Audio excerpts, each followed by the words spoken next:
इसी श्रीमद् भागवत में महाराज पृथु के प्रसंग का वर्णन है, आगे आप श्रवण करेंगे।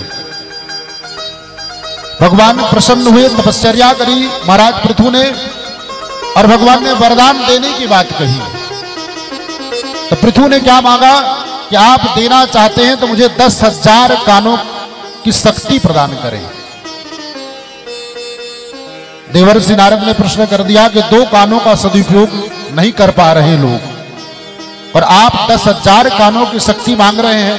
बोले इसलिए मांग रहा हूं कि 2 कानों से भगवान की मंगलमयी कथा को सुनता हूं, तृप्ति नहीं मिलती, संतुष्टि नहीं होती, इसलिए ऐसी शक्ति प्रदान करें। 10,000 कानों की शक्ति मेरे कानों में प्रदान कर दें कि एक साथ 10,000 कानों से मैं भगवान की मंगलमयी कथा को श्रवण किया करूं। ये वो भगवान का मंगलमय सत्संग है, ये वो भगवान के मंगलकारी कथा है। संपूर्ण जीवनों के कलुष को, पाप को नष्ट करने की अगर सामर्थ्य है किसी में, तो श्रीमद् भागवत कथा में है। आपने प्रमाण भी प्रथम दिवस की कथा में पाया।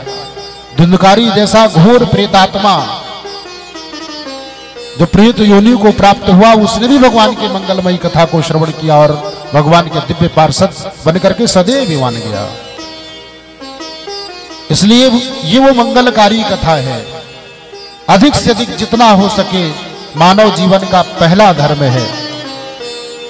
मैं निवेदन करूं, अन्य जीव 84 लाख योनियों में जो जीव हैं, वो जीव इस कथा सत्संग में बैठना चाहें, सुनना चाहें तो सुन सकते हैं, नहीं सुन सकते। जिस गाय की आप पूजा करते हैं जन्म से लेकर के मरणोपरांत तक, वो हमारे लिए गौ सनातन धर्म में सर्वोपरि है। 33 करोड़ देवी देवता उसमें वास करते हैं। वो गौ भी अगर चाहे कि इस कथा पांडाल में बैठ करके सत्संग सुन लूं तो असंभव है, नहीं सुन सकती ना।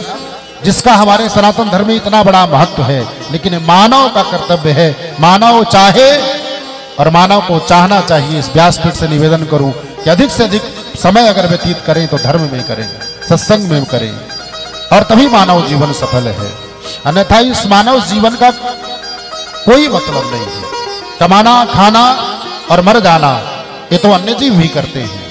कमाना, खाना और मर जाना ये नाना प्रकार के जो जीव है 84 लाख योनियों में, वो चींटी भी करती है। शायद चींटी जैसा कोई जीव प्रयत्न नहीं करता खाने और कमाने के लिए। सुबेरा होते ही, और बल्कि सुबेरा क्या, रात्रि विश्राम में नहीं करती। किसी ने चींटी को सोते देखा? नहीं सोती। संपूर्ण 24 घंटे पूरा जीवन वो अपने भोजन के तलाश में रहती है। इसलिए भैयाओं, माताओं, बहनों, हमारा आपका परम कर्तव्य है कि भगवान के मंगलमयी कथा जहां कहीं भी हो, कोई आयोजन करने वाला भगवान का मंगलमय यज्ञ हो, कथा हो, अगर वो बुलाए तब भी जाना चाहिए, और नहीं बुलाए तब भी जाना चाहिए। शास्त्र कहते हैं अगर नहीं बुलाने पर व्यक्ति जा रहा है तो अनंत गुना फल उसको प्राप्त हो रहा है।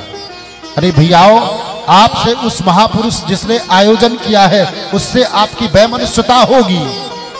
आपसे उस व्यास पीठ में बैठने वाले जो मानव स्वरूप व्यास हैं उनसे वैमनस्यता हो सकती है, लेकिन भगवान की वाणी से निकली हुई जो गोविंद की कथा है और श्रीमद् भागवत की जो कथा है और भागवत की और भगवान से आपकी वैमनस्यता तो किसी की नहीं है इस संसार में।